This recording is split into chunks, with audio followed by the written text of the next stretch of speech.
Welcome to my channel. If you enjoy the video, don't forget to like and subscribe for more content. In the year 2015, as tensions exploded in Eastern Europe, Ukraine found itself under siege, facing a harsh and unprovoked invasion. Among the chaos and uncertainty, a peaceful man lived quietly on the outskirts of a small Ukrainian town, nestled against the gentle hum of nature. His name was Nikola, a humble university physics professor with a heart rooted in pacifism. Beside him stood Nastia, his loving and artistic wife, whose spirit radiated warmth and hope even in the darkest moments. Their home, a modest, eco-friendly cottage, was surrounded by lush fields and chirping birds. On a seemingly ordinary morning, Nastia sat alone in the yard, sketching a delicate image of a bird on the grass, a symbol of peace and a reflection of her deep connection to nature. She rose, returned to the house, and gently roused Nikola from his slumber. Their love, quiet and intimate, filled the room with an unspoken bond, forged through shared dreams and quiet resilience. After breakfast, Nikola set off for his university job, pedaling his bicycle down quiet roads. At the university, he greeted staff and students with his usual warmth. Inside his office, a television buzzed with grim news. Russian snipers had been spotted across the Donbass region, and reports now showed Crimea under Russian control. The tension in the air was undeniable. Later, during a physics lecture, Nikola used a spirited student to demonstrate a scientific principle. However, not everyone appreciated his unconventional teaching style. One student in particular, Ivan, took offense. After class, Ivan confronted Nikola, calling him an outsider, words dripping with disdain and warning. Back home, the couple received a live interview from a local television crew, curious about their off-grid lifestyle. As the cameras rolled, Nikola and Nastia spoke about their decision to live using only ecological resources. Their purpose was to protect the planet and provide a safe, natural world for the child they were expecting. Nastia shared the story behind her peace symbol drawn in the grass. It represented the white crow, a legendary divine creature that gave away its wings for every natural gift it shared with mankind. Despite the couple's heartfelt intentions, the camera crew seemed puzzled and left abruptly, whispering among themselves, perhaps unsure of what to make of such a lifestyle in such unstable times. That night, as darkness blanketed the countryside, Nastia gifted Nikola a small, hand-carved angel made of wood, an expression of love, faith, and protection. The next morning, while riding back to work, Nikola noticed a group of soldiers parked quietly near a rural road. Something felt wrong. At the university, silence haunted the hallways. No students. No teachers. The television showed chaotic scenes from major Ukrainian cities. Panic, fear, destruction. Realizing the threat was closer than he thought, Nikola rushed back home. The soldiers he had seen earlier were gone, but a new nightmare awaited him. Back at his property, Nikola found two armed Russian soldiers harassing Nastia. They accused her of espionage. When Nikola rushed in to protect her, he was brutally restrained. One soldier raided their home, inspecting photographs and personal belongings before lighting the house on fire. As flames consumed the couple's peaceful sanctuary, the soldiers prepared to leave. But Nastia, trembling with defiance, picked up a stone from her peace symbol and hurled herself at her attackers. Her resistance was brave, but fatal. Without hesitation, one soldier turned and shot her. Nikola screamed in agony, crawling to his fallen wife. He held her in his arms, weeping, begging the heavens to return her life. Their home burned behind him, a symbol of peace now reduced to ashes. Soon after, two armed local civilians discovered the wreckage and Nikola's broken figure beside his wife's body. They recognized him as one of their own. Quietly, they helped him bury Nastia in the remains of the home she loved. With trembling hands, Nikola placed the little wooden angel she had given him into the grave. The men then brought him to a local Ukrainian resistance camp. But the warm welcome he hoped for never came. The resistance leader, a grizzled general hardened by war, berated the soldiers for bringing a stranger into their camp. He suspected Nikola could be a spy. As accusations flew, Nikola reached for a rifle on a nearby table, desperate. The others restrained him instantly. But instead of resisting, Nikola pleaded, "I'm not here to betray anyone. I just want to fight. I want to avenge her." Moved by his words, the general agreed to let him prove himself. Nikola joined the training camp. From a bookish professor, he was thrown into a world of sweat, bruises, and discipline.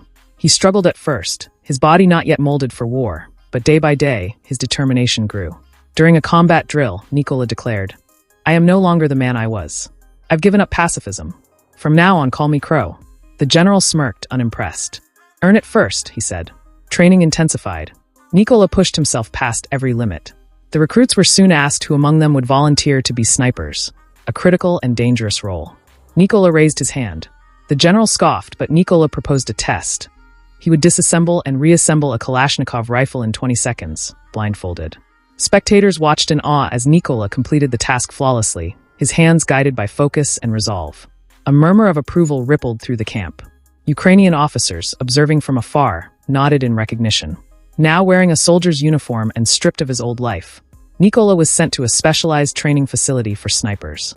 Under the instruction of a stern officer named Cap, Nikola and other recruits were drilled in every aspect of sniper warfare: discipline, patience, range, and stealth. When it came time to issue weapons, Nikola received an outdated SKS rifle instead of the modern SVD sniper rifle used by others. His fellow recruits laughed, mocking him for being stuck with a relic. But Nikola didn't lose his spirit. Instead, he joined in their jokes, even mimicking Star Wars sounds to lighten the moment. One day, during a mental toughness drill, Cap fired his rifle next to the trainees' heads to test their composure. Most flinched. Nikola didn't move an inch. Next came a lecture on rifle range calculations. Nikola's physics background allowed him to shine. He answered complex questions effortlessly, earning nods from his superiors. But during a shooting test, he missed the target. Frustrated, he blamed the rifle. Cap corrected him. That same SKS has taken down enemies. It's not the gun, it's the mind behind it. Later, during a nighttime flare-lit test, Nikola initially appeared to fail. But he calmly declared he had never fired. Seconds later, he fired a single, precise shot through the darkness, directly on target. His patience and timing stunned the others. Step by step, the man once devoted to peace was becoming something else. Not a killer, but a protector. A symbol. A soldier reborn through pain. The sun had barely risen when the next phase of the recruits' training came to an end. The captain, a stoic and seasoned leader, began assigning the new soldiers to their designated divisions. Among them was Nikola, a man with a gentle demeanor, but a haunted gaze. He was placed into the 1st Assault Group, a position both dangerous and honorable. That night, as the others tried to relax, Nikola did something unexpected. Sitting beside the fire, he began to sing, a soft, nostalgic tune from home. It was the same lullaby he used to sing with his wife, before war took her away from him. His voice, though weary, brought a moment of calm to the squad. But peace was short-lived. Orders soon arrived. Nikola, now functioning as a sniper, was deployed with an assault team to the front lines. The mission: neutralize an enemy position. From a concealed ridge, they observed a Russian encampment. 2 prisoners were moments away from execution. Nikola and his spotter readied their rifles. But just before they could act, a vehicle appeared on a nearby road. The unexpected arrival of the vehicle forced the team to abort their initial shot. 2 civilians stepped out, only to be beaten ruthlessly by the Russian soldiers. The injustice was too much. Nikola and his partner opened fire, precision striking down several Russians. The rest of the team followed suit in a coordinated attack, quickly overwhelming the enemy. Amid the chaos, one Russian soldier grabbed a civilian as a human shield. But Cap, one of the assault team leaders, took a decisive shot and eliminated the threat. As dawn broke, the Ukrainian squad arrived at a temporary base. The soldiers moved with exhaustion etched across their faces, but Nikola's eyes wandered. Curiosity led him into the building's hollow shell, once a school, now a ruin. There, in a dusty classroom, he clutched a small wooden angel, a token from his wife, a reminder of a different life. Hours later, a new mission unfolded. Nikola's friends embarked on a reconnaissance operation. But war spares no one. A Russian sniper, hidden in the distance, spotted them and struck. One of Nikola's comrades fell, his life extinguished in an instant. The squad returned devastated. Tonight, another soldier carried the lifeless body of Klim back to camp. His arrival silenced the base. Even the wind seemed to pause in mourning. Nikola once again faced the bitter weight of loss. That night, Cap sat down with a general. They couldn't afford more casualties. Together, they devised a more strategic approach for future missions. The next day, under a sky choked with clouds, the Ukrainian team ventured into a field, planning an ambush. Nikola and the captain prepared claymore mines in the nearby forest, camouflaging the tripwires with leaves. Every detail counted. Then came the moment of truth. A Russian squad moved into the trap zone. Nikola took position, ready to detonate. But just as he peered through the scope, his breath caught.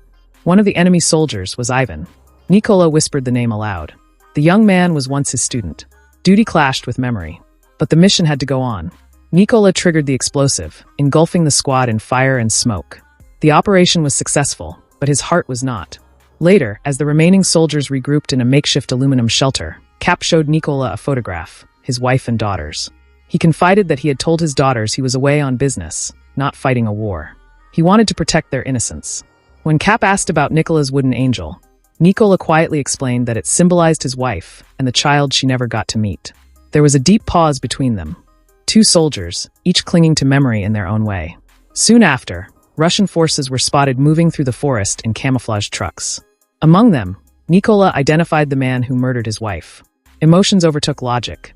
Against Cap's strict orders, Nicola pulled the trigger, killing the man, but alerting nearby enemies. A Russian sniper, perched in the distance, saw the flash of Nicola's rifle and retaliated. Cap was hit. Nicola dragged his injured captain back through a rain of bullets, but it was too late. Medics covered Cap's body. The loss hit Nicola like a tidal wave. A commander, furious and grieving, scolded him for disobeying orders and handed him a new mission. Track down and eliminate the sniper responsible for Cap's death. Nicola sat beside Cap's lifeless body. In his hands, Cap's family photo. Days passed. The mission moved forward. Intelligence revealed that two Russian snipers were guarding a key area, one hidden in a warehouse, the other among garbage piles. Nicola, now known by the call sign Crow, approached silently. He eliminated the garbage sniper first, but the one in the warehouse retaliated and wounded his arm. Despite the pain, Nicola returned fire. His bullet hit home. Inside the warehouse, he tended to his wound using a first aid kit. Moments later, he washed himself in an abandoned bathtub, the TV in the corner muttering Russian news in the background. Then the phone rang. The commander informed him. The Russian sniper they were hunting, Siri, had resurfaced and already claimed 2 more Ukrainian lives. Nicola was ordered to attend a strategy meeting. At the Allied base, he reunited with surviving comrades. The commander presented a chilling slideshow. Images of Siri's executions, videos posted on a website the sniper operated himself. Fury swelled among the soldiers. Siri's last known location, a chemical plant. The problem? Explosives couldn't be used. It would trigger an environmental catastrophe. The plan was clear. Infiltrate, eliminate, and exit clean. Before sunrise, the team encircled the plant. Inside, Siri and his sniper partner maintained watch. Nicola, disguised and hooded, slipped in. Room by room, he advanced. He found and executed one of the men involved in his wife's death, pausing briefly to uncover his face before pulling the trigger. The coordinated Ukrainian assault began, sowing chaos. Siri's calls on the radio were met with silence. His allies were already dead. On the rooftop, he tried to regroup, but something caught his eye, a small wooden angel, resting on the floor where it hadn't been before. Suddenly, Nicola dropped from above, landing like judgment itself. A swift blade to the neck ended Siri's reign of terror. Blood dripped onto the carved figure representing Nastia. The second sniper didn't live much longer. Nicola tossed a grenade through a pipe. A thud, an explosion, and silence. Taking a watch from a fallen body, Nicola heard chatter on Siri's radio. Russian reinforcements were en route. Calmly, Nicola answered, "You will answer for Crimea." As the enemy trucks rolled in, Nicola opened fire. The rest of the Ukrainian squad, already in place, rained bullets onto the Russians, neutralizing them one by one. After the battle, Nicola returned home. But the building was a shell. War had followed him back, leaving only ruin. He knelt at his wife's grave, holding the little angel. "Stay with me," he whispered. "Always." And that brings us to the end of this powerful and emotional story. Nicola's journey reminds us that war isn't just about strategy and combat, it's about people. Behind every mission is a memory, behind every bullet is a burden. From a teacher to a sniper, a husband to a soldier, Nicola's transformation paints a haunting, yet human picture of the personal cost of conflict. If you found this story moving, thought-provoking, or simply gripping, don't forget to like, share, and subscribe for more in-depth narratives just like this. Leave a comment below and let us know what moment struck you the most. Until next time, stay safe, stay curious, and remember, every story matters.